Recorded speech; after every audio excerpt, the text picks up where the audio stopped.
বিসমিল্লাহ, পরম করুণাময় আল্লাহ পাক রব্বুল আলামিনের নামে শুরু করছি। আসসালামু আলাইকুম। আশা করি সবাই ভালো আছেন। আজ আমরা কথা বলবো নোয়াখালী পৌরসভা ৯ নং ওয়ার্ডের পশ্চিম বদরীপুর গ্রামের একজন অন্যতম ধর্মপ্রাণ মুসলমান, যার নামে নুরি মহল, নুরিয়া জামে মসজিদ ও নুরিয়া সরকারি প্রাথমিক বিদ্যালয়। সেই নুরি মহল বাড়ি ও একজন অন্যতম কৃতি সন্তান নক্ষত্র মরহুম হজরত মাওলানা ইয়াকুব নুরি সাহেব রহমতুল্লাহ আলাইহের জীবন ও জীবদ্দশায় তার ইসলাম প্রচারের অবদান নিয়ে আলোচনা হচ্ছে।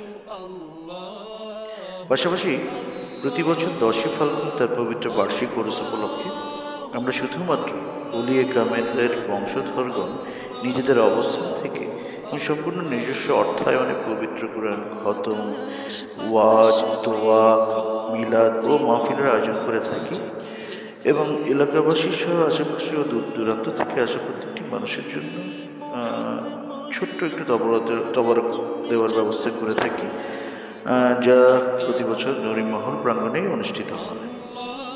আসুন এবারে আমরা জানবো মাওলানা ইয়াকুব নুরি সাহেবের জীবন সম্পর্কে।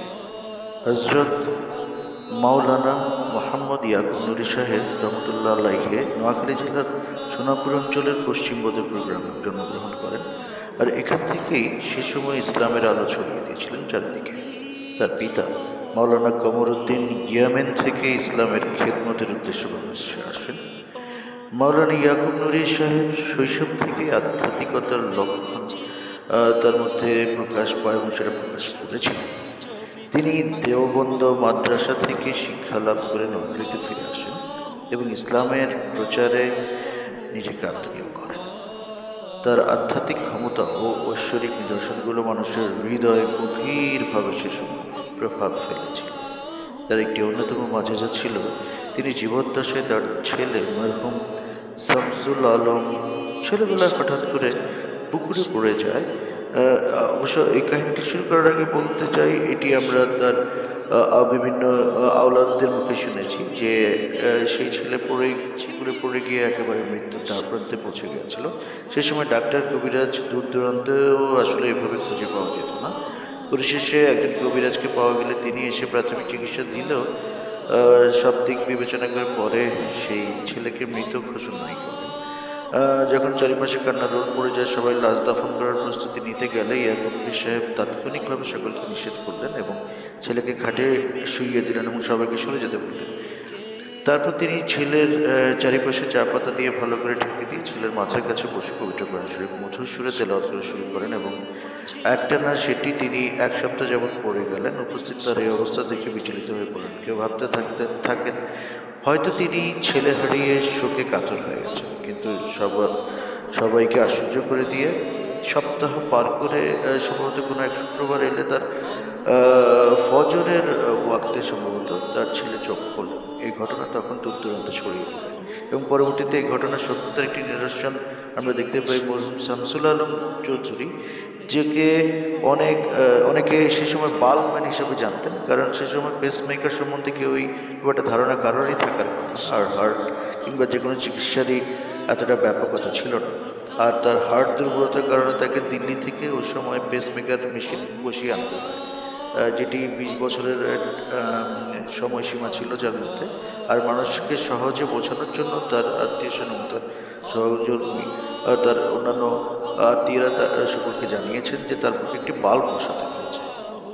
যাই হোক, এইবারে আমরা মাওলানা ইয়াকুব নুরি সাহেবের ইসলাম প্রচার ও সমাজে তার অবদান সম্পর্কে কিছুটা জানার চেষ্টা করি। মাওলানা ইয়াকুব নুরি সাহেব রহমতুল্লাহ আলাইহি নোয়াখালীতে ইসলামের প্রচারের ক্ষেত্রে অসামান্য ভূমিকা রেখেছেন। তিনি এলাকায় একটি স্কুল, মাদ্রাসার জন্য এবং মসজিদের জন্য মসজিদ প্রতিষ্ঠা করার জন্য তার জায়গা সমাজের উদ্দেশ্যে দান করেছেন।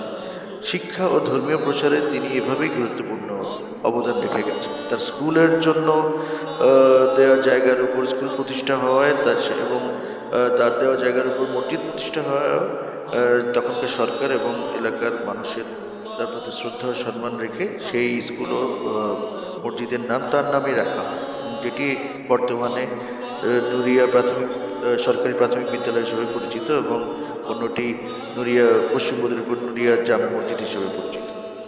এছাড়া তিনি অগণিত মানুষের সেবায় নিয়োজিত ছিলেন এবং অন্যান্য ধর্মের মানুষের জন্য তার সাধ্যমতো সেবা করেছেন। তাই আজকের দিনেও দেখা যায় যে শুধু মুসলিম নয়, হিন্দু ও খ্রিস্টান সম্প্রদায়ের বেশ কিছু মানুষ তার কবরের কাছে এসে বসে থাকতে দেখা যায়। তার আধ্যাত্মিকতা ও নয়পরণতা তাকে মানুষের হৃদয়ে এভাবে স্থান দিয়েছে এবং তাকে সবার হৃদয়ে চিরস্মরণীয় করে রেখেছে।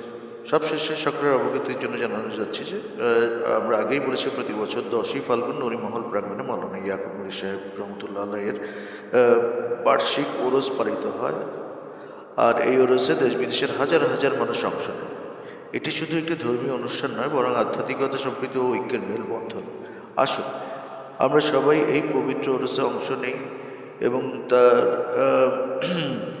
পাশাপাশি আমাদের জীবনকে আমাদের তার জীবন থেকে নেওয়া শিক্ষা থেকে আলোকিত করি। ওলিয়ে কামেল মরহুম হযরত মৌলানা ইয়াকুব নূরী সাহেবের সম্পর্কে বর্তমানে বিভিন্ন তথ্য অনলাইনে রয়েছে এবং আলোচিত তথ্যপত্র, বিশেষ করে নোয়াখালীর ইতিহাসে তার অবদান নিয়ে অনেক কিছুই আমরা অনলাইন থেকেও সংগ্রহ করেছি। আপনারা চাইলেই ChatGPT, Gemini, Google Gemini, DeepSeek অথবা গুগলে সার্চ করে আরও অনেক কিছুই তার সম্বন্ধে জানতে পারেন। সবশেষে আল্লাহ পাক রাব্বুল আলামিনের কাছে জানাই লাখ লাখ শুকরিয়া যে তিনি আমাদের সকলকে হেদায়েত করেছেন, সুন্দর এই পৃথিবী দেখার সুযোগ করে দিয়েছেন, আমাদেরকে পাঠিয়েছেন আমাদের প্রিয় ও সারা দুনিয়ার সর্বশ্রেষ্ঠ নবী রাসূল করিম সাল্লাল্লাহু আলাইহি ওয়াসাল্লামের উম্মত হিসেবে।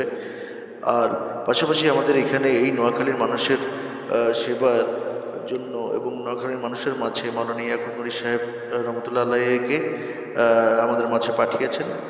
তার মধ্যে একজন জনদরদী ওলিয়ে কামেল আমরা পেয়েছি। আমরা সকলে যেন ইসলামের তরিকা অনুযায়ী বাকি জীবন অতিবাহিত করতে পারি, পাশাপাশি ইয়াকুব নূরী সাহেবের জীবন ও শিক্ষা থেকে উপকৃত হতে পারি। পাশাপাশি আল্লাহ পাক আমাদের সেই তৌফিক দান করুন। এই কামনায় সকলকে আগামী 10ই ফাল্গুন 23শে ফেব্রুয়ারি 2025 রোজ রোববার